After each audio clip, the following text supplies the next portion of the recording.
देखिए good morning सभी लोग।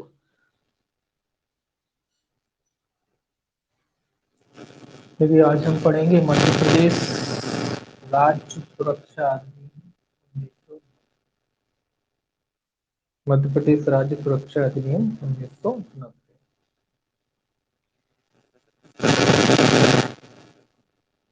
इसका अधिनियम क्रमांक जो है 4 है 1991 का। इसको स्वीकृति जो प्राप्त हुई राष्ट्रपति की वो 22 जनवरी 1991 को प्राप्त हुई और इसका प्रवर्तन की है 8 फरवरी, तो सॉरी, इस ये प्रकाशन तिथि है 8 फरवरी 1991।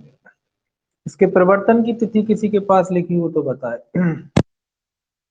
इसके प्रवर्तन की तिथि वैसे मेरे में तो 8 फरवरी 1991 ही लिखी है। अगर किसी के पास हो इसके प्रवर्तन की तिथि, इसके प्रवर्तन की तिथि कितनी है? चलिए ठीक है, किसी के पास नहीं। देखिए अपन देखते हैं पहला इसका जो है तो पढ़ते हैं। इसमें लिखा है दिनांक 22 जनवरी 1991 को राष्ट्रपति की। जी, आवाज नहीं आ रही। 8 ही है ना फरवरी? हाँ 8 फरवरी प्रवर्तन है ना, दोनों एक ही है। ठीक, 8 फरवरी 1991 है।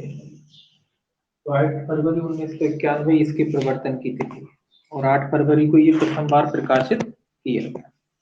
चलिए ठीक है, दोनों डेटें एक ही, प्रकाशन और प्रवर्तन एक ही तिथि को हुआ और स्वीकृति 22 जनवरी 1991 को। तो लिखा है दिनांक 22 जनवरी 1991 को राष्ट्रपति की अनुमति प्राप्त हुई और अनुमति मध्य प्रदेश राजपत्र में दिनांक 8 फरवरी 1991 को प्रथम बार प्रकाशित। इसका उद्देश्य लिखा है, इस अधिनियम का क्या उद्देश्य है? राज्य की सुरक्षा और लोक व्यवस्था बनाए रखने तथा उससे उनके संसद कतिपय अन्य विषयों के लिए उपबंध करने के लिए अधिनियम। क्या उद्देश्य है इसकी? राज्य की सुरक्षा और लोक व्यवस्था बनाए रखना। इसका उद्देश्य क्या है? राज्य की सुरक्षा,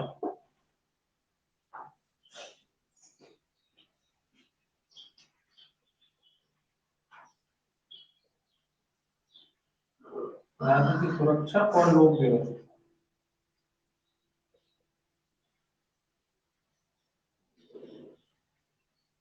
ये इसके उद्देश्य है। राज्य की सुरक्षा और लोक व्यवस्था बनाए रखना और उससे जुड़े हुए और भी जो विषय हैं उनके बारे में नियम बनाना, इस अधिनियम का उद्देश्य है। राज्य की सुरक्षा और लोक व्यवस्था को बनाए रखना इस अधिनियम का उद्देश्य है। ठीक है। भारत गणराज्य की लिखा है 41वें वर्ष में, 41वें वर्ष में अधिनियमित किया गया। 41 वर्ष तो जी आप जानते ही निकालना है ना, तो 41वें वर्ष में भारत गणराज्य के कौन से वर्ष में हुआ? 41वें। जो छोटी छोटी चीजें क्या है पीढ़ी की ओर पूछी जाती है। इसका अधिनियम क्रमांक 4 ये पूछा जाता है, गणराज्य पूछा जाता है, इसकी डेट पूछी जाती है, तो ये सारी चीजें पूछी जाती है। अब देखिए अध्याय 1 है इसका। अध्याय 1 प्रारंभिक है।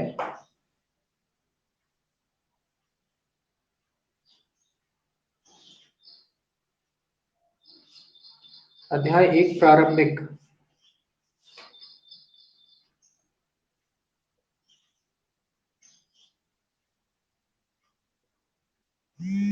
पहला सेक्शन इसका क्या कहता है? सेक्शन 1।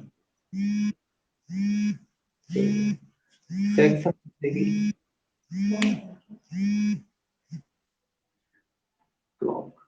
सेक्शन 1 देखिए क्या कहता है। संक्षिप्त नाम तथा विस्तार। इस अधिनियम का संक्षिप्त नाम है मध्य प्रदेश राज्य सुरक्षा अधिनियम 1990। विस्तार कहाँ है? सेक्शन 2। विस्तार कहाँ है इसका? संपूर्ण मध्य प्रदेश, मध्य प्रदेश, संपूर्ण मध्य प्रदेश पर क्या है इसका विस्तार। ठीक है। 2 है अध्याय, अध्याय 2 है व्यक्तियों के आने जाने और उनके कार्यों का निर्बंधन, यानी रोक लगाता है। ये अध्याय उससे संबंधित है। दो में है, सेक्शन 2 में इसकी परिभाषाएं दी गई हैं। सेक्शन 2 में क्या दी गई है? परिभाषा। परिभाषा केवल इसकी है, निर्बंधन आदेश का अर्थ दिया है। इसमें लिखा है इस अध्याय में निर्बंधन आदेश से अभिप्रेत है धारा 3 के अधीन किया गया आदेश। दो में एक ही है, निर्बंधन काय की परिभाषा दी गई, निर्बंधन आदेश। निर्बंधन मतलब रोक लगाने वाले आदेश की, निर्बंधन आदेश।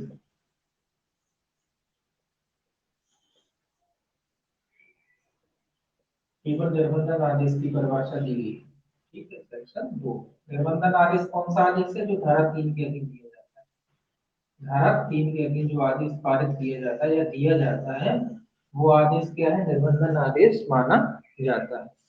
तो धारा 3 के अधीन दिया जाने वाला आदेश क्या है? निर्बंधन आदेश। इतना सा याद रखना। आप धारा 3 पढ़ेंगे तो उसमें पता पड़ेगा आपको ना क्या होता है निर्बंधन आदेश। देखिए धारा 3 कहता है निर्बंधन आदेश करने की शक्ति किसको है? यहाँ डीएम को है सब पावर।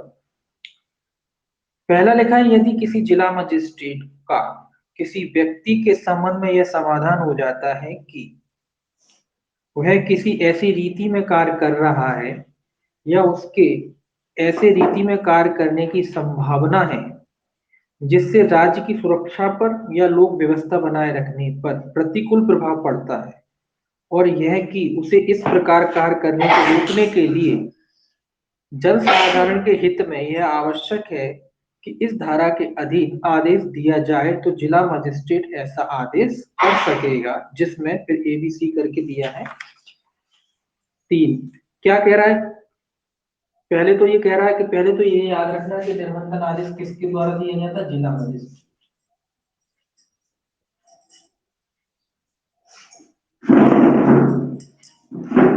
निर्बंधन आदेश किसके द्वारा दिया जाएगा? इस एक्ट में सब इसी का काम, जिला मजिस्ट्रेट। निर्बंधन आदेश किसके द्वारा दिया जाएगा? जिला मजिस्ट्रेट। कब देता है वो? जब उसको लगता है कि कोई ऐसा व्यक्ति है जो उस रीति से या इस रीति से काम कर रहा है जिससे क्या है, राज्य की सुरक्षा या लोक व्यवस्था पर कोई प्रतिकूल प्रभाव पड़ता है।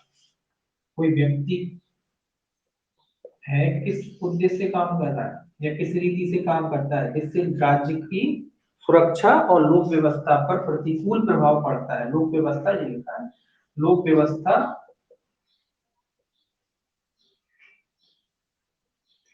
और स्वास्थ्य दोनों ही है ना। लोक व्यवस्था, लोक व्यवस्था और सुरक्षा, लोक व्यवस्था और सुरक्षा,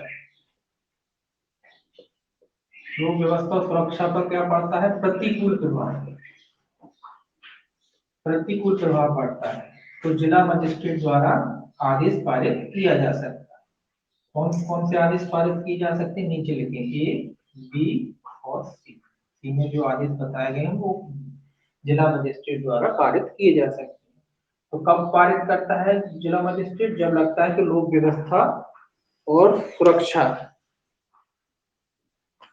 लोक व्यवस्था और सुरक्षा पर प्रतिकूल प्रभाव पड़ रहा है या प्रतिकूल प्रभाव डाल रहा है कोई व्यक्ति, इस तरीके से कोई व्यक्ति कार्य कर रहा है तो उस पर कोई प्रतिकूल प्रभाव पड़ रहा है, तो डीएम महोदय द्वारा या जिला मजिस्ट्रेट द्वारा आदेश पारित किया जाएगा। क्या आदेश पारित कर सकता है? पहला कहता है ए,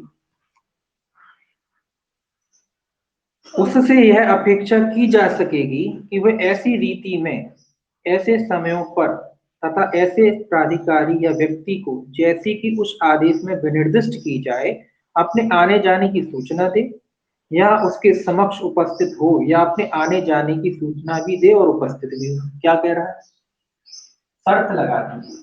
पहली शर्त या एक कह लीजिए, क्या शर्त लगा दी? कि वो जो व्यक्ति लोक व्यवस्था और सुरक्षा पर प्रतिकूल प्रभाव डाल रहा है वो अपने आने जाने की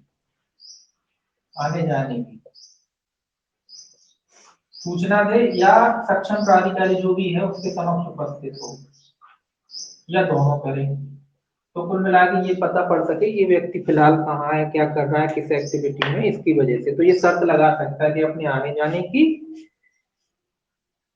सूचना दे और उपस्थित हो। तो उपस्थिति की शर्त लगा सकता है, एक शर्त उपस्थिति और आने जाने की। तो आप ऐसे याद रख सकते हैं, उपस्थिति और आने जाने की शर्त लगा, या दोनों, उपस्थिति और आने जाने की उस पर शर्त लगा सकता है कि अपने आने जाने की और उपस्थिति की जानकारी दे, पहला कहता है। दूसरा क्या कहता है?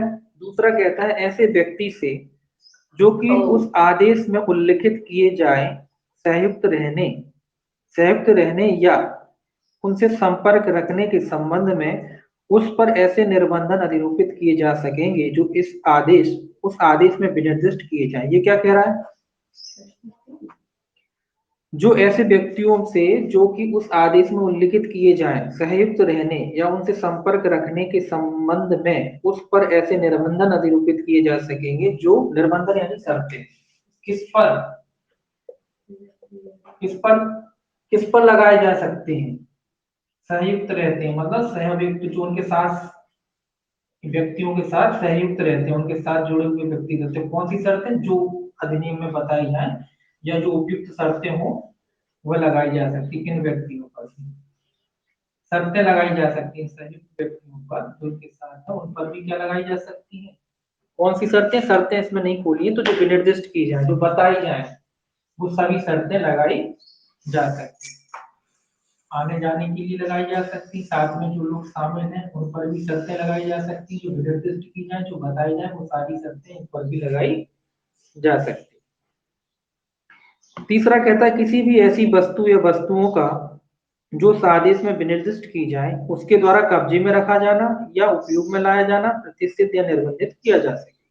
कोई वस्तु वगैरह है, कोई चीज है, कोई वस्तु वगैरह है, अगर कोई व्यक्ति के द्वारा लगी जाती है और जिला मजिस्ट्रेट को लगता है कि ऐसी वस्तु उसके कब्जे में नहीं होनी चाहिए तो उस पर भी प्रतिबंध लगाया जा सकता है।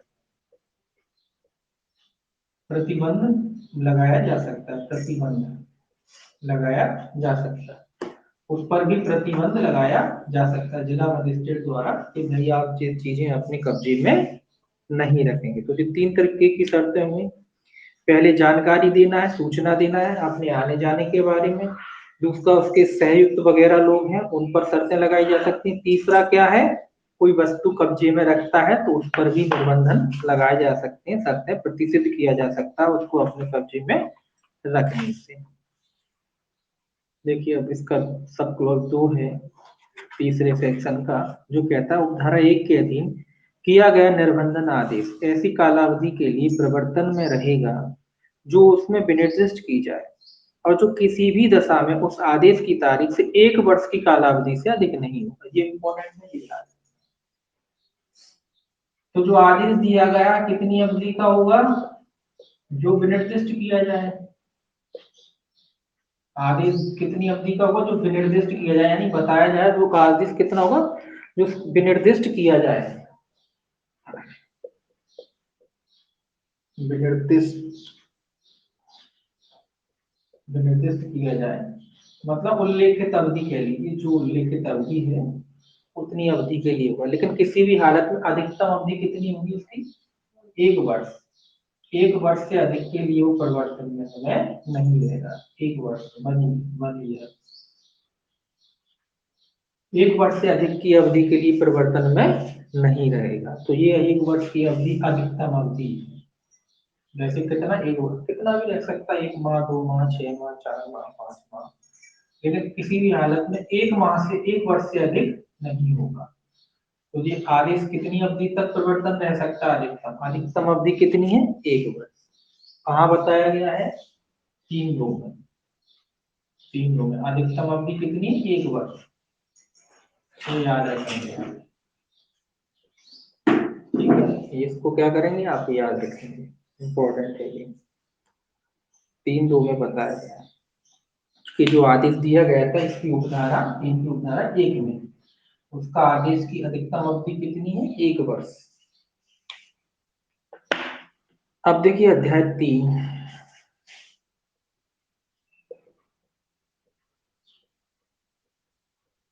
अध्याय 3 कहता है समाज विरोधी तत्वों और पूर्व में सिद्ध दोष ठहराए गए व्यक्तियों का तितर बितर किया जाना। अध्याय का टाइटल है ये, समाज विरोधी तत्वों और पूर्व में सिद्ध दोष ठहराए गए व्यक्तियों का तितर बितर किया जाना, हटाना, भीड़ वगैरह इकट्ठी करना। जो होता है उसको हटाना से संबंधित। अब देखिए सेक्शन 4 से शुरू होता है अध्याय 3। सेक्शन 4 क्या कहता है? सेक्शन 4 कहता है व्यक्तियों के दलों तथा समूह को तितर बितर किया जाना। ये सेक्शन भी याद रखना आपको। सेक्शन 4 क्या है? दलों का तितर बितर किया जाना, व्यक्तियों के दलों का। तो सेक्शन 4 में क्या है? सेक्शन 4 में क्या है? दलों का तितर बितर किया जाना।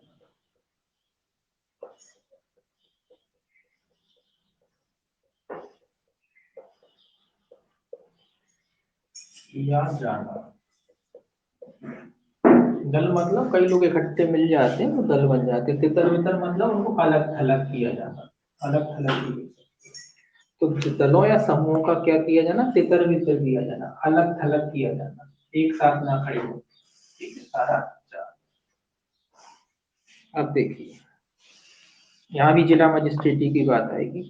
इसमें लिखा है जब कभी जिला मजिस्ट्रेट को यह प्रतीत हो कि जिले में व्यक्तियों के किसी दल या समूह के आने जाने या पड़ाव से खतरा या संताप कारित हो रहा है, या ऐसा आना जाना या पड़ाव खतरा या संत्रात कारित करने के लिए प्रकल्पित है, या ऐसा युक्तियुक्त संदेह है कि ऐसे दल या समूह या उसके सदस्यों द्वारा विधि विरुद्ध परिकल्पना की जा रही है, तो जिला मजिस्ट्रेट ऐसे व्यक्तियों को जो ऐसे दल या समूह के नेता या मुखिया प्रतीत होते हो संबोधित किए गए तथा डोंडी पिटवाकर या अन्यथा जैसा कि जिला मजिस्ट्रेट उचित समझे प्रकाशित किए गए आदेश द्वारा ऐसे दल या समूह के सदस्यों को यह निर्देश दे सकेगा कि पहला और दूसरा पूरा पढ़ लेते हैं पहले। पहला क्या? वे ऐसी रीति में आचरण करें जो हिंसा या संत्रास का निवारण करने के लिए आवश्यक हो। वे तितर बितर हो जाएं तथा उनमें से प्रत्येक सदस्य जिले या किसी भाग या ऐसे क्षेत्र तथा उसके समीपस्थ किसी जिले या जिलों या उसके उसके उनके किसी भाग के बाहर ऐसे समय के भीतर चला जाए जो जिला मजिस्ट्रेट विनिर्दिष्ट करे, और यथास्थिति उक्त जिले या उसके भाग या ऐसे क्षेत्र तथा ऐसे समीपस्थ जिलों या उनके भाग में प्रवेश न करे तथा उस स्थान को न लौटे जहां से चले जाने के लिए उसमें से प्रत्येक को निर्देश दिया गया था। भाषा इसकी सिंपल ही है। ये क्या कह रहा है? जिला मजिस्ट्रेट कब करेगा दलों को तितर बितर? उसको क्या प्रतीत होता है? उसको ये प्रतीत होता है कि खतरा या संत्रात कारित करने के आशय से कोई दम जमाव वगैरह पड़ाव मतलब क्या होता है? कोई दल आए फिर वहां पे डेरा जमा लिया अपना, रुक गए कुछ समय के लिए, पड़ाव डाल लिया। रुक जाना कहते हैं, पड़ाव डाल लिया, रुक गए। ऐसे कोई दल वगैरह समूह वगैरह आते हैं ना, और उसमें डीएम को क्या लगता है? जिला मजिस्ट्रेट को क्या लगता है? जिला मजिस्ट्रेट को क्या लगता है कि उससे हिंसा वगैरह कार्य हो सकती है, संत्रात कार्य हो सकता है किसी व्यक्ति को, तो वो ऐसे दलों वगैरह पर रोक लगा सकता है। क्या रोक लगा सकता है? पहला तो ये शर्त लगा सकता है कि आप ऐसा ही कोई हिंसा या संताप कारित नहीं करेंगे। ठीक है, पहली शर्त तो ये लगा सकता है कि ठीक है आप आ गए हैं लेकिन आप ऐसा कोई कार्य नहीं करेंगे, हिंसा में लिप्त हो या फिर किसी को संत्रास कारित हो, हिंसा या संत्रास कारित हो, तो ऐसी शर्त लगाई जा सकती है। दूसरा क्या कह सकता है? दूसरा उनको कह सकता है कि आप इस जिले की सीमा से बाहर हट जाए या किसी क्षेत्र विशेष की सीमा से बाहर हट जाए, या जिले के आसपास भी नजर ना आए, जैसी उपयुक्त हो। मान लीजिए किसी जिले में है तो वहां से हटा सकता है, किसी क्षेत्र विशेष से हटाना चाहे तो वहां से हटा सकता है, या पूरी संपूर्ण जिले की सीमा से हटा सकता है और कह सकता है कि यहाँ से आप नजर नहीं आए। तो ये दोनों शर्तें वो लगा सकता है। पहली शर्त तो लगा सकता है कि आप हिंसा कार्य नहीं करेंगे, दूसरी शर्त उनको भगा सकता है, उसी की विशेष से उनको हटा सकता है, जैसा उपयुक्त हो तितर बितर कर सकता है कि आप यहाँ से हट जाए। ठीक है, दोनों में से कोई भी शर्त वो लगा सकता है। कब लगाता है? वो तो सिंपल सी बात है, जब उसे लगता है हिंसा कारित करेगा, संत्रास कारित करेगा, है ना। तो दोनों अर्थों में जिला मजिस्ट्रेट शर्तें लगा सकता है। पांचवा क्या कहता है? अपराध करने के लिए आमादा व्यक्तियों का हटाया जाना। ऊपर क्या था, दलों का समूह का तितर बितर किया जाना। पांचवा, अपराध करने के लिए आमादा। काय के लिए आमादा? अपराध करने। आमादा मतलब बिल्कुल बैठे हैं कि भाई हम तो अपराध करेंगे, ऐसे लोग बिल्कुल धारणा बनाए बैठे हुए हैं कि इस इस पर बिल्कुल उतारू है कि बस अपराध या हिंसा कारित करेंगे, ऐसे लोग उनको हटाया जाता। धारा 5, ये धारा 5 भी याद रखना। बिल्कुल हिंसा वगैरह कारित करने के लिए बैठे हुए ऐसे लोगों का हटाया जाना, धारा 5 में। यहाँ भी डीएम का ही काम है। जब कभी जिला मजिस्ट्रेट को यह प्रतीत हो कि पहला ये कहता है किसी व्यक्ति के आने जाने या कार्यों से मानव शरीर या संपत्ति को संत्रास, खतरा या हानि कारित हो रही है, या ऐसा आना जाना या कार ऐसा संत्रास, खतरा या अपहानि कारित करने के लिए प्रकल्पित है। क्या कह रहा है ये पहला क्लॉज? कह रहा है तीन चीजें आई हैं।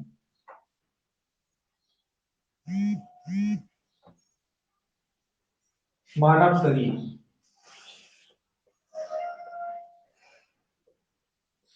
पहला मानव शरीर है। दूसरा किसको है? संपत्ति, दूसरा संपत्ति। पहला मानव शरीर, दूसरा संपत्ति।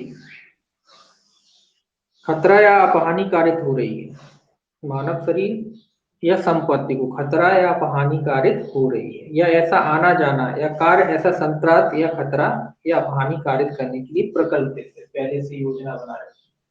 प्रकल्पित मतलब पूर्व की योजना, पहले से किसी मानव को नुकसान पहुंचाना, संपत्ति को नुकसान पहुंचाना, वहां जाएंगे या पहले से बैठे हुए, तो ऐसे व्यक्तियों पे रोक लगा सकता है। क्या करना चाहते हैं? मानव शरीर को नुकसान, संपत्ति को नुकसान, हमला अपहानि कारित करना चाहते हैं, संत्रास कारित करना चाहते हैं, नुकसान पहुंचाना चाहते हैं, खतरा है, पूर्व नियोजित योजना है, तो उस पर रोक लगाने के लिए आदेश पारित कर सकता है। कौन करेगा? डीएम करेगा। दूसरा क्या कहता है? यह विश्वास करने के लिए युक्त कारण है कि ऐसा व्यक्ति किसी ऐसे अपराध के जिसमें बल या हिंसा अंतर्वलित है। कौन कौन सी चीज है? ये विश्वास करने का कारण है, यह विश्वास करने के लिए युक्त कारण है कि ऐसा व्यक्ति किसी ऐसे अपराध के जिसमें बल या हिंसा अंतर्वलित है, या भारतीय दंड संहिता 1860 आईपीसी की बात कर रहा है कि अध्याय 12, 16, 17 या धारा 506, 509, अध्याय 12, 16, 17 कौन कौन से अध्याय 12? ये मैं पूछूंगा आप लोगों से कौन से है 16, 17। अध्याय 12, 16, 17 धारा 506 और 509, ये याद रखना। आईपीसी के कौन से हैं ये याद रखना। आईपीसी इन धाराओं के अधीन या इन अध्यायों के अधीन क्या करने वाला है? चैप्टर है। इन धाराओं के अधीन और इन अध्यायों के अधीन अगर कोई अपराध कारित करने वाला है या उसका दुष्प्रेरण करने वाला है, 506, 509 के अधीन दंडनीय किसी अपराध के करने में या ऐसे किसी अपराध के दुष्प्रेरण में संलग्न है या संलग्न होने को आमादा है, जब जिला मजिस्ट्रेट की राय में ऐसा व्यक्ति के विरुद्ध साक्षीगण अपने शरीर या संपत्ति की सुरक्षा के बारे में उसकी ओर से आशंका होने के कारण खुले आम साक्ष्य देने हेतु आगे आने के लिए रजामंद नहीं। मतलब जिला मजिस्ट्रेट को लगता है ऐसा, और उसे लगता है कि वो इस तरीके के अपराध करने वाला है, आईपीसी के तहत अध्याय 12, 16, 17 धारा 506, 509 के अधीन, और कोई खुला साक्ष्य नहीं है, कोई व्यक्ति के खिलाफ साक्ष्य देने के लिए सामने नहीं आने वाला है, तो भी जिला मजिस्ट्रेट क्या कर सकता है? उन दलों को अपराध करने के लिए आमादा व्यक्ति को उस क्षेत्र से क्या कर सकता है? हटा सकता है। अगला कहता है किसी अप्रवासी से लगातार निवास से किसी महामारी का प्रादुर्भाव होना संभव है। अप्रवासी, अप्रवासी मतलब कोई बाहर से आके आपके शहर में रह रहा है, अप्रवासी। कुछ समय के लिए जब कोई व्यक्ति रहता है किसी जगह तो उसे अप्रवासी कहते हैं। आप यहाँ के निवासी हैं, कहीं गए और कुछ समय के लिए वहां बस गए या रहने लगे तो आपको अप्रवासी माना जाएगा वहां का। तो ऐसा व्यक्ति है, उससे क्या फैल सकती है, कोई महामारी, तो उनको भी हटाया जा सकता है। नियम उसके लिए भी क्या दे सकता है, आदेश। महामारी कोई गंभीर बीमारी है, उसको लगता है कि इनके रहने से व्यक्ति है, तो ऐसे व्यक्ति को भी वहां से हटाने का आदेश दे सकता है। तो लिखा है, तो जिला मजिस्ट्रेट उस पर सम्यक रूप में तामील किए गए लिखित आदेश द्वारा डोंडी पिटवाकर या अन्यथा जैसा जिला मजिस्ट्रेट उचित समझे ऐसे व्यक्ति या अप्रवासी को निर्देश दे सकेगा कि डोंडी पिटवाकर। अब कई लोगों को समझ में नहीं आ रहा वो ये डोंडी पिटवाकर क्या होता है। पहले जमाने में होता था, और या अन्यथा भी लिख दिया सर। पहले कोई नगाड़ा हुआ करता था, उसको पिटवाया जाता था, नगाड़ा बन बजा बजा के पूरे में कि वो सुनो। आपने पुरानी फिल्मों में देखा हो, सुनो सुनो सुनो घोषणा करते हैं ना, ऐसा नगाड़ा हुआ करता है। जैसा भी बना है ऐसा हुआ करता था नगाड़ा। तो उस नगाड़े में को पिटवा के, लोधी पिटवा के बताया जाता था लोगों को, जैसे पुरानी फिल्मों में देखा हो ना, राजा पिटवाते थे, सुनो सुनो सुनो, उसी तरीके से।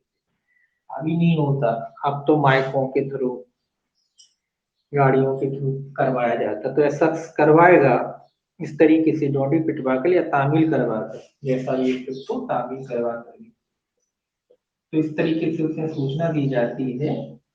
और उसके बाद क्या किया जाएगा, क्या निर्देश देगा, ए और बी। पहला, वह ऐसी रीति में आचरण करे जो हिंसा या संत्रास या ऐसे रोग के प्रादुर्भाव या प्रसार का निवारण करने के लिए आवश्यक प्रतीत हो। तो पहली शर्त तो यही लगा देगा कि आप अपना आचरण ऐसा रखें जिस जो हिंसा से दूर है या संत्रास से दूर है या प्रादुर्भाव, उसका मतलब प्रचार नहीं करें। मतलब आप ठीक तरीके से रहें, उसमें हिंसा वगैरह कारित ना करें, संत्रास कारित ना करें, ऐसा आदेश पारित करेगा। दूसरा क्या आदेश करेगा, दूसरा यह कि वह जिले या उसके किसी भाग जैसे क्षेत्र तथा उसके समीपस्थ किसी जिले या जिलों या उसके उनके किसी भाग के बाहर ऐसे मार्ग से तथा ऐसे समय के भीतर जैसा कि जिला मजिस्ट्रेट निर्दिष्ट करे चला जाए, और यथा स्थिति उक्त जिला या उसके भाग या ऐसे क्षेत्र तथा ऐसे समीपस्थ जिलों या उसके भाग में जहां से कि हट जाने का उसे निर्देश दिया गया था प्रवेश ना करे या ना लौटे। पहला तो ये कह देगा कि आप ठीक से रहे, ऐसा कोई आचरण ना करें आप। दूसरी शर्त यही है कि आप उस क्षेत्र से, उस रास्ते से जहां से बताया जाए वहीं से जाएंगे, ऐसा नहीं कि सब जगह। उतने समय के भीतर जो भी आदेश में दिया जाए उतने समय के भीतर उस क्षेत्र को छोड़ दें या उसके आसपास के जिलों में भी नजर ना आए। तो ऐसा आदेश भी जिला मजिस्ट्रेट द्वारा दिया जा सकता है। सिंपल एक्ट है, या आपको पढ़ना है बस, कुछ खास नहीं। भाषा भी सिंपल है। देखिए सेक्शन 6 जो है वो क्या कहता है, सेक्शन 6 कहता है कतिपय अपराधों के सिद्ध दोष ठहराए गए व्यक्तियों का हटाया जाना। सिद्ध दोष ठहराए गए व्यक्ति हैं इसमें, सेक्शन 6 में क्या है, सिद्ध दोष। सिद्ध दोष मतलब उनको दंडित किया गया, उनको हटाना व्यक्ति, सिद्ध सिद्ध दोष व्यक्ति।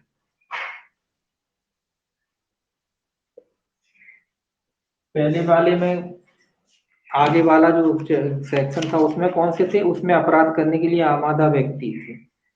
चौथे में व्यक्तियों के दल थे।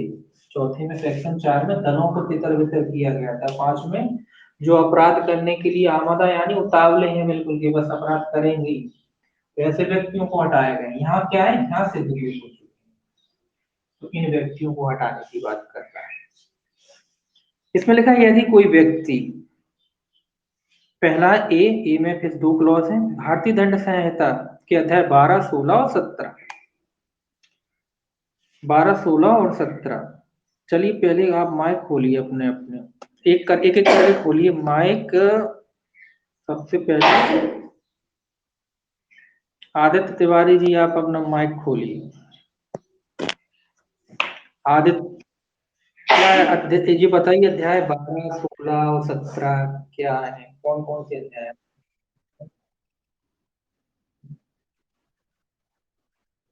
ठीक है। और 506 509 क्या है? 500 506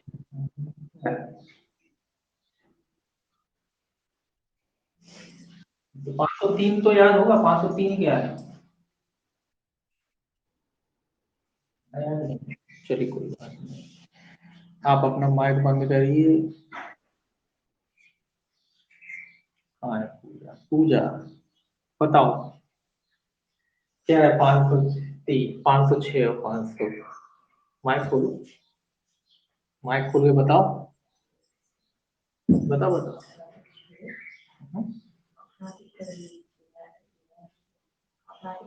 आपराधिक अभित्रास 503 में क्या है? हाँ 503 में आपराधिक अभित्रास है। 503 में आपराधिक अभित्रास है, वो वही उसके हाँ। हाँ तो इसी का दंड है वो 506 आपराधिक अभित्रास की, वो दंड वाली धाराएं लिखी, मतलब लिखी जाती है ना, किसी की तो दंड वाली धाराएं लिखी जाती है, प्रभाषण वाली धाराएं नहीं लिखी जाती, इस वजह से 506 509 लिखा गया है। ये ठीक है। दूसरा कहता है सिविल अधिकार संरक्षण अधिनियम 1955 के अधीन किसी अपराध का, सिविल अधिकार संरक्षण अधिनियम के अधीन किसी अपराध का,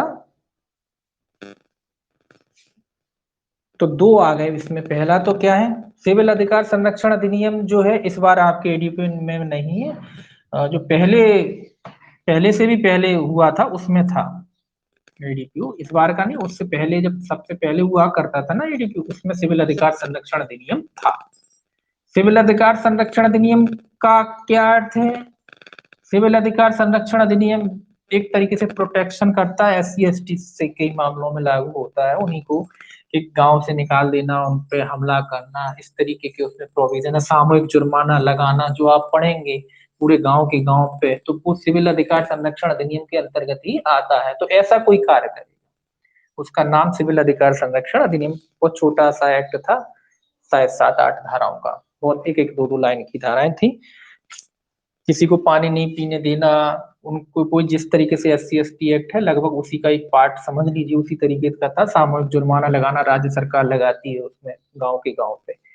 तो आप जब भी सामूहिक जुर्माना लगाने की बात पढ़ेंगे कहीं भी, तो उसमें यही लिखा रहता है सिविल अधिकार संरक्षण अधिनियम के तहत लगाएगी, तो वो अधिनियम है, अभी नहीं है, पहले था ये आपके।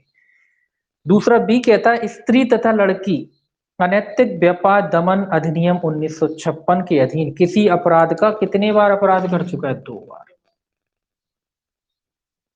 अनैतिक दमन, ये भी अधिनियम है एक, अनैतिक दमन अधिनियम स्त्रियों महिलाओं से संबंधित अपराध है। तो इसके अपराध कितने बार कर चुका है? 2 बार, दो या दो से अधिक बार अपराध कर चुका है, तो ऐसा व्यक्ति है। तीसरा है मध्य प्रदेश राज्य में लागू हुए रूप में सार्वजनिक धूत अधिनियम 1867 की धारा 3, 4, 4 ए के अधीन किसी अपराध का 3 वर्ष की कालावधि के भीतर 3 बार, 3 बार है। और कितने वर्ष के भीतर? 3 वर्ष के भीतर। धूत अधिनियम क्या मतलब है? कोई जानता है धूत का अर्थ? धूत का अर्थ इसमें लिखा ना, धूत अधिनियम, बस इतना ही पता उस अधिनियम से अपने क्या लेना देना, लेकिन धूत अधिनियम क्या है? धूत अधिनियम। हम्म, आवाज आ रही है? कौन बोल? हाँ, बोलिए। हाँ, जुआ, जुआ वगैरह खेलते हैं वो सब, वो इसी में आते हैं, धूत अधिनियम। तो इसका भी अपराध कितने बार किया गया? 3 बार। और 3 वर्ष के, 3 ही वर्ष, 3 वर्ष के भीतर 3 बार दोबारा किया है, तो वो इसके अंतर्गत जुआ वगैरह, जुए पे रोक है ना, तो उस इस अधिनियम के अंतर्गत आते हैं। खैर उससे अपन नहीं करना, बस इतना धूत अधिनियम। तो ऐसा कोई अधिनियम, तो स्त्रियों वाला जो अधिनियम है उसके में 2 बार, और ये धूत वगैरह वाला अधिनियम उसमें 3 बार अपराध 3 वर्ष के भीतर ही किया हो तो सिद्ध दोष ठहराया जा चुका है। तो जिला मजिस्ट्रेट यदि उसके पास यह विश्वास करने का कारण है कि ऐसे व्यक्ति के संबंध में यह संभव है कि वह उस अपराध के जिसके लिए जिसके लिए कि मैं, क्या लिखा है साहब, जिसके लिए कि मैं वह सिद्ध दोष ठहराया गया था समरूप कोई अपराध के करने में स्वयं को पुनः संलग्न करेगा, ऐसे व्यक्ति को यह निर्देश दे सकेगा कि वह जिले या उसके भाग या ऐसे क्षेत्र तथा उसके समीपस्थ किसी जिले या जिलों या उसके उनके भाग के बाहर ऐसे मार्ग से तथा ऐसे समय के भीतर, सेम भाषा की भाषा आ रही बार बार, ऐसे समय के भीतर जैसा कि जिला मजिस्ट्रेट आदेश दे चला जाए और यथा स्थिति उस जिले या उसके भाग या ऐसे क्षेत्र तथा ऐसे समीपस्थ जिलों या उसके भाग में जहां से की हट जाने का उसे निर्देश दिया गया था प्रवेश ना करे या ना लौटे। ये क्या कह रहा है? वही कह रहा है कि सिद्ध दोष ठहराया गया है जब उसे लगता है, मजिस्ट्रेट को ऊपर जो वर्णित अपराध है, अपन ने जो ऊपर अपराध पढ़े हैं, जिला मजिस्ट्रेट को लगता है कि इसका सिद्ध दोष ठहराया गया है, तो वो क्या आदेश दे सकता है? वो ये कि उसको लगता है कि ये ऐसा पुनः अपराध ना करे, तो क्या करेगा? उसको हट जाने का आदेश देगा कुल मिला के, कि जो भी समय आदेश में जो भी समय उल्लेख किया है उतने समय के भीतर उस रास्ते से, जिस रास्ते से बताया गया, वो व्यक्ति क्या करे? उस क्षेत्र या उस क्षेत्र की सीमाओं से परे चला जाए। ठीक है, इतना ही याद रखना। स्पष्टीकरण क्या कहता है? इस धारा के प्रयोजनों के लिए अभिव्यक्त उस अपराध के जिसके लिए कि वह सिद्ध दोष ठहराया गया था समरूप अपराध से अभिप्रेत है। समरूप अपराध से क्या अभिप्रेत है? ये स्पष्टीकरण दिया गया है ताकि साफ हो जाए बात। पहला है, खंड का में वर्णित अपराध के लिए सिद्ध दोष ठहराए गए व्यक्ति के मामले में उस खंड में वर्णित भारतीय दंड संहिता 1860 के अध्यायों या धाराओं में से किसी के भी अंतर्गत आने वाले अपराध या उस खंड के उपखंड 2 में वर्णित अधिनियम के उपबंधों के अंतर्गत आने वाला अपराध। ये क्या कह रहा है? स्पष्टीकरण दिया है इसलिए कि ताकि ऊपर जो बताया गया उसका, तो ये क्या कह रहा है?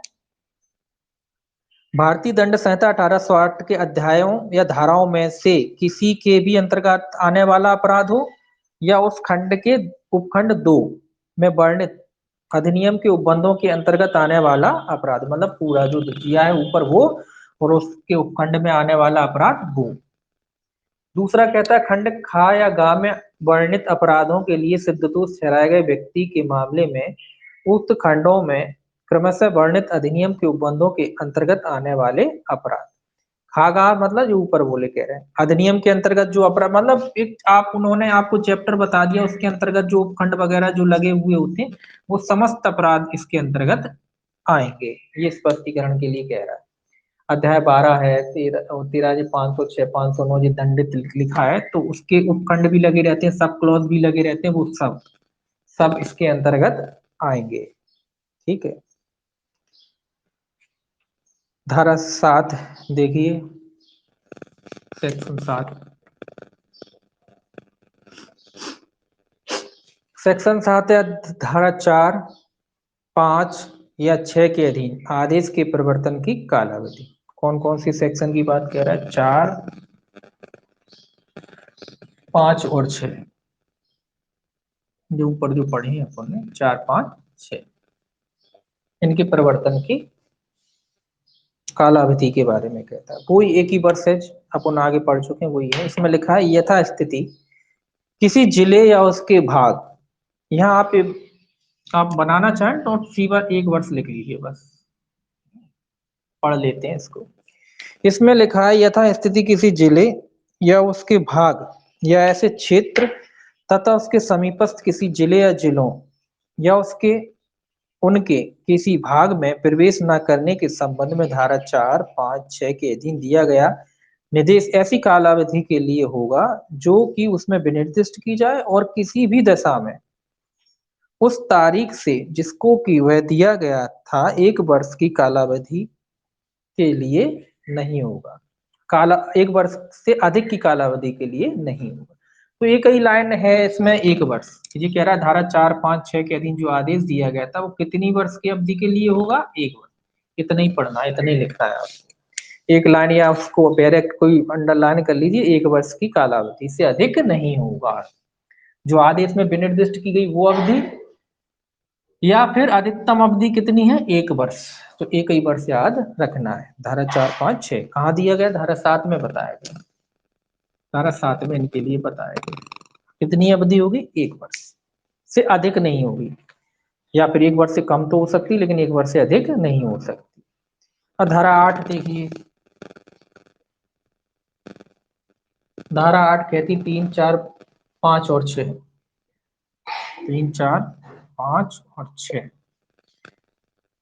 के अधीन आदेश पारित किए जाने के पूर्व सुनवाई की जाएगी। ये पूर्व सुनवाई की बात कह रहा है। धारा 8 क्या कहता है, पूर्व सुनवाई।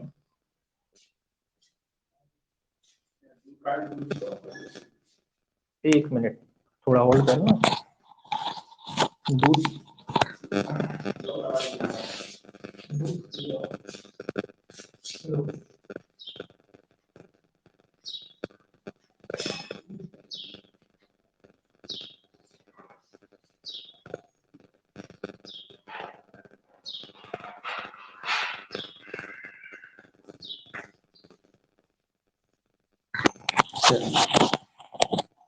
ये कहता है धारा 3, 4, 5, 6 के अधीन आदेश पारित किए जाने की पूर्व सुनवाई की जाएगी।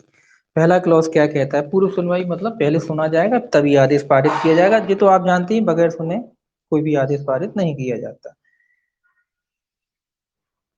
पहला क्लॉज कहता है किसी व्यक्ति के विरुद्ध धारा 3, 4, 5 या 6 के अधीन कोई आदेश पारित किया जाने के पूर्व जिला मजिस्ट्रेट उस व्यक्ति को उसके विरुद्ध तात्विक अभिकथनों के सामान्य स्वरूप की लिखित जानकारी देगा और उससे उनके बारे में स्पष्टीकरण देने का युक्तियुक्त अवसर देगा।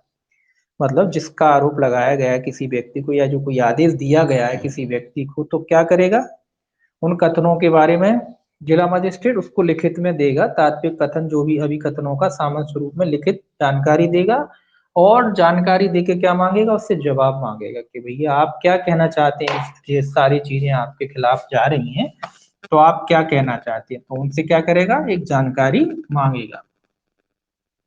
चलिए दूसरा क्या कहता है, यदि ऐसा व्यक्ति उसके द्वारा पेश किए गए किसी साक्षी की परीक्षा के लिए आवेदन करे तो जिला मजिस्ट्रेट जब तक कि अभिलिखित किए जाने वाले कारणों से उसकी यह राय न हो कि ऐसा आवेदन तंग करने या विलंब करने के प्रयोजनों से किया गया है, ऐसे आवेदन को मंजूर करेगा और ऐसे साक्ष्यों की परीक्षा करेगा। ये कहता है कि जब आप कारण लिखित में डीएम ने आपको दिए,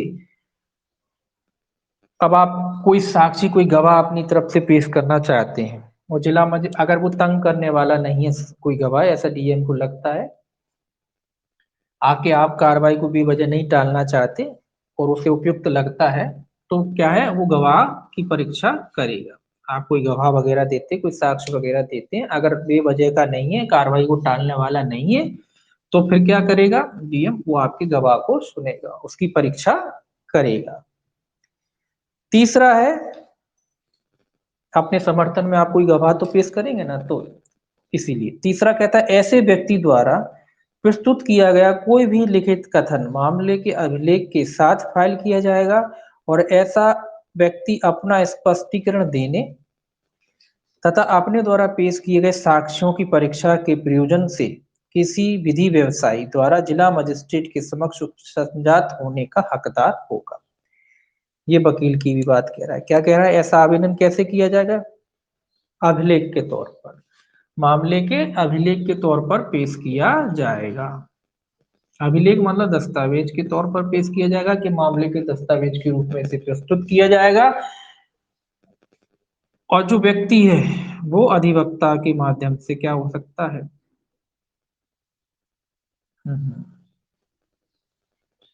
अधिवक्ता के माध्यम से प्रस्तुत हो सकता है, अधिवक्ता के माध्यम से क्या हो सकता है, न्यायालय के समक्ष या जिला मजिस्ट्रेट के समक्ष उपस्थित हो सकता है। न्यायालय कह रहे हैं तो न्यायालय जिला मजिस्ट्रेट भी न्यायालय की कार्यपालक और न्याय तो न्यायालय भी होता है वो, इसीलिए न्यायालय शब्द कहते हैं, पर कोई दिक्कत नहीं है। तो जिला न्यायालय जिला मजिस्ट्रेट के समक्ष अभिलेख के तौर पर क्या करेगा, कथन करेगा, और अपने अधिवक्ता, अगर उसे लगता है कि कोई विधि व्यवसाय की उसे जरूरत है तो अपने अधिवक्ता के माध्यम से अपना पक्ष जिला मजिस्ट्रेट के समक्ष रख सकता है। ठीक है।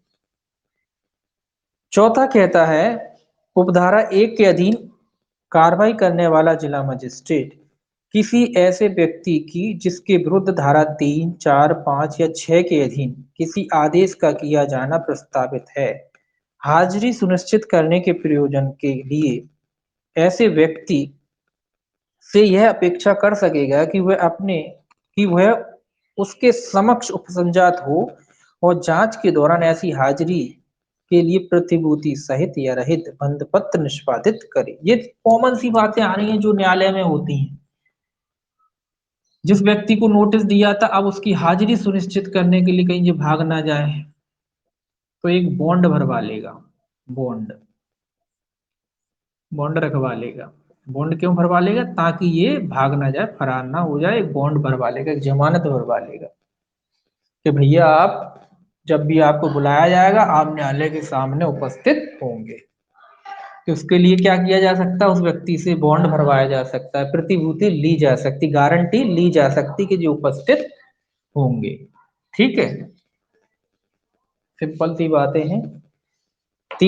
लास्ट है पांचवा इसका, यदि वह व्यक्ति अपेक्षित किए गए अनुसार प्रतिभूति बंधपत्र निष्पादित ना करे या जांच के दौरान जिला मजिस्ट्रेट के समक्ष उपसंजात ना हो, तो जिला मजिस्ट्रेट के लिए विधिपूर्ण होगा कि वह जांच के में एक पक्षीय कार्रवाई करे और तदुपरि ऐसा आदेश जो कि उस व्यक्ति के विरुद्ध पारित किया जाना प्रस्तावित किया गया था पारित किया जा सकेगा।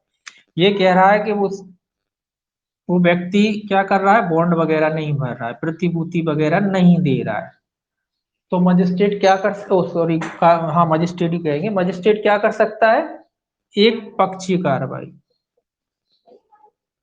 एक पक्षीय कार्रवाई करेगा उसके विरुद्ध कोई आदेश पारित करके एक पक्षीय कार्रवाई कर सकता। आमतौर पे यहाँ थोड़ा सा चेंज आ गया, आमतौर पे अगर बॉन्ड वगैरह नहीं भगाता तो न्यायालय क्या करता है, जेल भेज देता है कि चलो नहीं भर रहे तो जेल जाओ। लेकिन यहाँ क्या करेगा, वो एक पक्षीय कार्रवाई कर सकता है उस व्यक्ति के विरुद्ध जो बॉन्ड भरने को तैयार नहीं है, तो उस व्यक्ति के विरुद्ध एक पक्षीय कार्रवाई कर सकता है। सिंपल सी बात है। सेक्शन 8 में अफसर देता है, उसे जानकारी देता है, लिखित में जवाब मांगता है, जवाब मांगने के बाद क्या कर सकता है, वो व्यक्ति वकील के माध्यम से उपस्थित हो सकता है, जवाब दे सकता है ना। फिर उससे प्रतिभूति ली जा सकती है उपस्थिति के लिए, प्रतिभूति भी नहीं देता तो फिर एक पक्षीय कार्रवाई न्यायालय के द्वारा उसके विरुद्ध की जा सकती है। सेक्शन 9 देखिए, अपील है।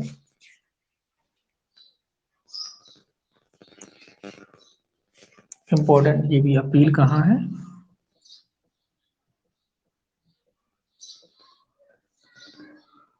सेक्शन 9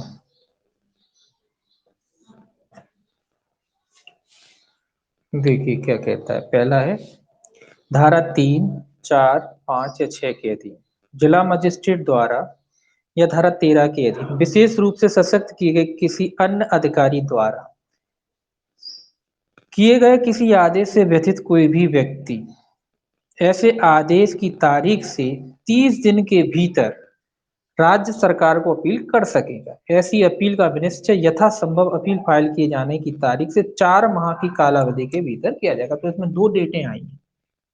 कौन व्यक्ति हैं जो ऊपर आदेश दिए गए, उन आदेशों के खिलाफ धारा 3, 4 और 3, 4, 5, 6 जो आपने पढ़ी है उनके खिलाफ कोई आदेश, आगे पढ़ेंगे धारा 13 न्यायालय उसमें आएगा, तो उनके खिलाफ कोई व्यक्ति अपील कर सकता है। कहाँ करेगा ये याद रखना, किसको होगी अपील, इसकी राज्य को, राज्य सरकार को अपील होगी। ये इंपॉर्टेंट है, ये याद रखना, किसको अपील होगी, राज्य सरकार को अपील होगी।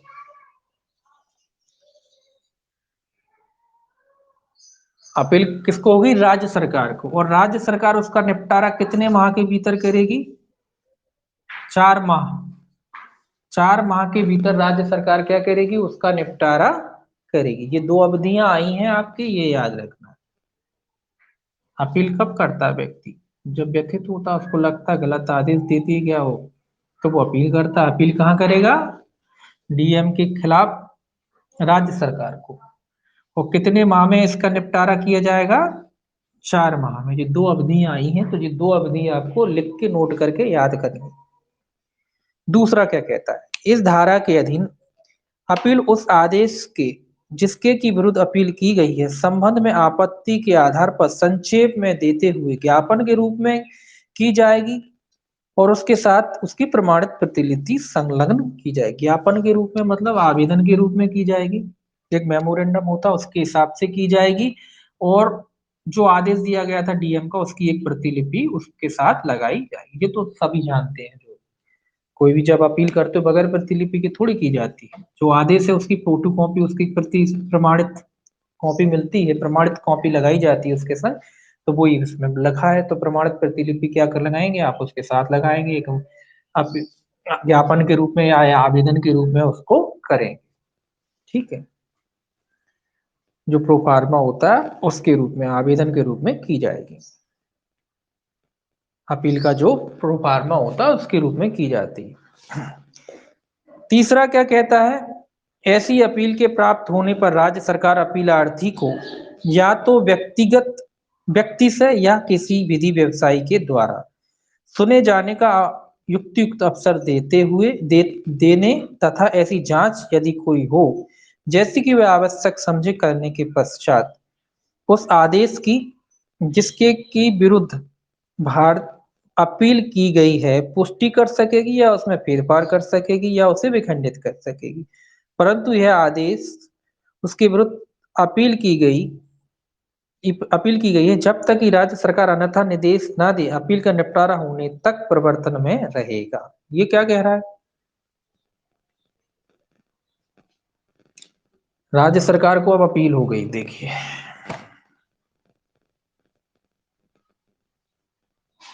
राज्य सरकार को अपील आपने कर दी, तो अब राज्य सरकार क्या करेगी? दो तरीके हैं, या तो आप स्वयं आपके द्वारा अगर आप है, या आपके वकील वकील के द्वारा उपस्थित होने का दे सकती है आपको। या तो आप अपने द्वारा या वकील के माध्यम से उपस्थित होकर क्या कर सकते हैं? अपना पक्ष रख सकते हैं। अब अपील न्यायालय क्या करता है? अपील न्यायालय कहेंगे यहाँ राज्य सरकार है, तो यहाँ राज्य सरकार क्या करेगी? या तो आदेश को पुष्ट कर देगी या उसमें फेरफार कर देगी या उसे विखंडित कर देगी। तीन चीजें कर होती हैं अपील में। या तो उसको क्या कर देगी? पुष्ट कर देगी आदेश की भैया आदेश सही है, या उसको लगता है नहीं ज्यादा दे दिया तो उसमें थोड़ा बहुत परिवर्तन कर सकती है, या क्या कर सकती है? उसे विखंडित कर सकती है। तो तीन चीजें कर सकती है। लेकिन परंतु क्या कह रहा है? परंतु कि ये कह रहा है आदेश के विरुद्ध अपील की गई है जब तक कि राज्य सरकार अन्यथा निर्देश ना दे अपील का निपटारा होने तक प्रवर्तन में रहेगा। मतलब जिला मजिस्ट्रेट द्वारा जो आदेश दिया गया था वो ऐसा नहीं कि अपील में चले गए तो वो आदेश टल जाएगा, नहीं, वो आदेश लागू रहेगा। कब तक रहेगा? जब तक अपील का निपटारा नहीं हो जाता। अपील भले ही चलती रहे लेकिन वो आदेश प्रवर्तन में बना रहेगा जब तक अपील का निपटारा नहीं हो जाता। अपील चल रही है, लंबित है, तो भी वो आदेश जो डीएम का बना रहेगा। फिर जैसा अपील में आदेश आएगा उसके अनुसार उसको बदल दिया जाएगा या खारिज कर दिया जाएगा या परिवर्तन में रहेगा, जो भी स्थिति हो। लेकिन अपील के दौरान ये नहीं कि अपील हो गई तो ये आदेश लागू नहीं रहेगा, अपील के निपटारे के बाद लागू, ऐसा नहीं होगा। यहाँ यहाँ अपील चालू रहेगी और ये आदेश भी जिला न्यायाधीश का बना रहेगा। ठीक है, ये कह रहा है। परंतु इसका चौथा कहता है, इसका सब क्लॉज इस धारा के अधीन अपील के लिए उपबंधित 30 दिन की कालावधि की संगणना करने में उस आदेश की जिसके की विरुद्ध अपील की गई है प्रमाणित प्रति दिए जाने के लिए लिया गया समय छोड़ दिया जाएगा। ये क्या कह रहा है? अपील की समय अवधि की बात हुई, तो अब कितने दिन में अपील कर सकते हैं आप? 30 दिन। और ये तो आप जानते ही हैं कि जो प्रमाणित प्रतिलिपि लेने में जो भी समय लगता है, 2-3 दिन लग जाते हैं नॉर्मली, तो वो समय को क्या कर दिया जाएगा? हटा दिया जाएगा, वो जोड़ा नहीं जाएगा। मान लो अब 15 दिन तो आपको मान लो अपील की प्रमाणित प्रति लेने में ही लग गए, तो क्या इसमें जोड़ देंगे उसको कि 15 ही बचेंगे? फिर तो नहीं। तो ये नहीं जोड़ा जाएगा जब से प्रमाणित प्रतिलिपि लिपि उस उधर से फिर 30 दिन गिने जाते हैं, तो 30 दिन की अवधि में ये समय नहीं जोड़ा जाएगा। प्रमाणित प्रतिलिपि लेने में जो समय लगा है वो उस 30 दिन की अवधि में नहीं जोड़ा जाएगा। तो अपील कितने दिन के भीतर करेंगे आप राज्य को? 30 दिन के भीतर। एक और पढ़ लीजिए, 10 कतिपय मामलों में पारित आदेश की अंतिमता। कुछ कतिपय मतलब जो आगे दिए हैं इसमें, धारा 3, 4, 5 या 6 के अधीन पारित किया गया कोई आदेश किसी न्यायालय में निम्नलिखित आधारों पर ही प्रश्नित किया जाएगा, अन्यथा नहीं। कुछ आधार बताए गए हैं, उनके आधार पर ही आप न्यायालय में जा सकते हैं, अन्यथा नहीं। अन्यथा वो आदेश क्या है? अंतिम माना जाएगा। पहला है यह कि जिला मजिस्ट्रेट ने धारा 8 की उपधारा 1 में दी गई प्रक्रिया का अनुसरण नहीं किया। धारा 8 की उपधारा 1, तो अब धारा 8 देखिए पहले क्या है, उपधारा 1 देखिए क्या है। उपधारा 1 क्या कहती है कि भैया जानकारी देगा, वही है ना, तो जानकारी वगैरह नहीं दी है तो आप न्यायालय जा सकते हैं। धारा 8 की उपधारा 1 में तो पालन नहीं किया गया, मतलब आपको कोई पूछा पाछ ही नहीं की गई, आपको जानकारी नहीं दी गई कि क्या कार्रवाई आपके खिलाफ की जा रही है, आपसे कोई जवाब ही नहीं मांगा गया, तो धारा 8(1) के अधीन तब आप न्यायालय जा सकते हैं। दूसरा क्या कहता है? यह कि जिला मजिस्ट्रेट के समक्ष ऐसी कोई सामग्री नहीं थी जिस पर वह अपना आदेश पारित कर सकता था। मतलब ऐसा कोई मटेरियल नहीं था, ऐसा कोई सामग्री नहीं थी, ऐसा कोई सबूत नहीं था कि वो आपके खिलाफ कोई कार्रवाई करे, फिर भी वो आपके खिलाफ कोई कार्रवाई कर सकता है, तब आप न्यायालय जा सकते हैं। तीसरा यह कि जिला मजिस्ट्रेट की यह राय नहीं थी कि साक्षीगण उस व्यक्ति के विरुद्ध जिसके की संबंध में धारा 5 के अधीन आदेश पारित किया गया था खुले आम साक्ष्य देने हेतु आगे आने के लिए रजामंद नहीं थे। ये क्या कह रहा है? ये वही था कि एक राय बना लेता ना कि जो साक्षी हैं वो खुल के आगे आएंगे नहीं, तो ये उसके बारे में कह रहा है कि उसने अपने आप में बना लिया। ऐसा इसमें लिखा ना, यह कि जिला मजिस्ट्रेट की राय नहीं थी कि साक्षीगण उस व्यक्ति के विरुद्ध जिसके की संबंध धारा 5 के अधीन आदेश पारित किया गया था खुले आम साक्ष्य देने हेतु आगे आने के लिए रजामंद नहीं थे। तो ऐसी धारणा अगर बना ली है तो इन 3 आधारों पर, मतलब कोई साक्ष्य वगैरह नहीं लिए और अपने ही आप में बना लिए कि भैया कोई सामने ही नहीं आ रहा है, कहने का मतलब ये कि भैया कोई सामने ही नहीं आ रहा है, ऐसा डीएम ने अपने आप में धारणा बना ली। तो इन 3 आधारों पर, एक तो जानकारी नहीं दी उसे, दूसरा कोई सामग्री नहीं है उसके पास, तो तीसरा कोई गवाह वगैरह नहीं लिया, अपने आप में ही धारणा बना ली कि कोई कोई साक्ष्य आने के लिए तैयार नहीं है। तो ऐसे 3 आधारों पर क्या कर सकता व्यक्ति न्यायालय में जा सकता है। ठीक है, तो ये अपन बाकी कल देखेंगे, आज 10 ही रहने दीजिए। कितने हैं इसमें सेक्शन? लगभग 35 सेक्शन है।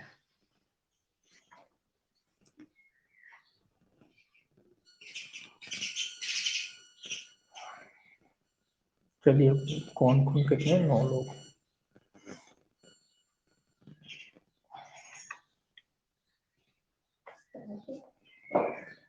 क्या है?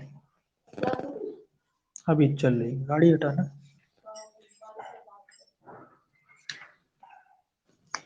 चलिए कैमरे ऑन करिए आप। अपने अपने कैमरे ऑन कर लीजिए।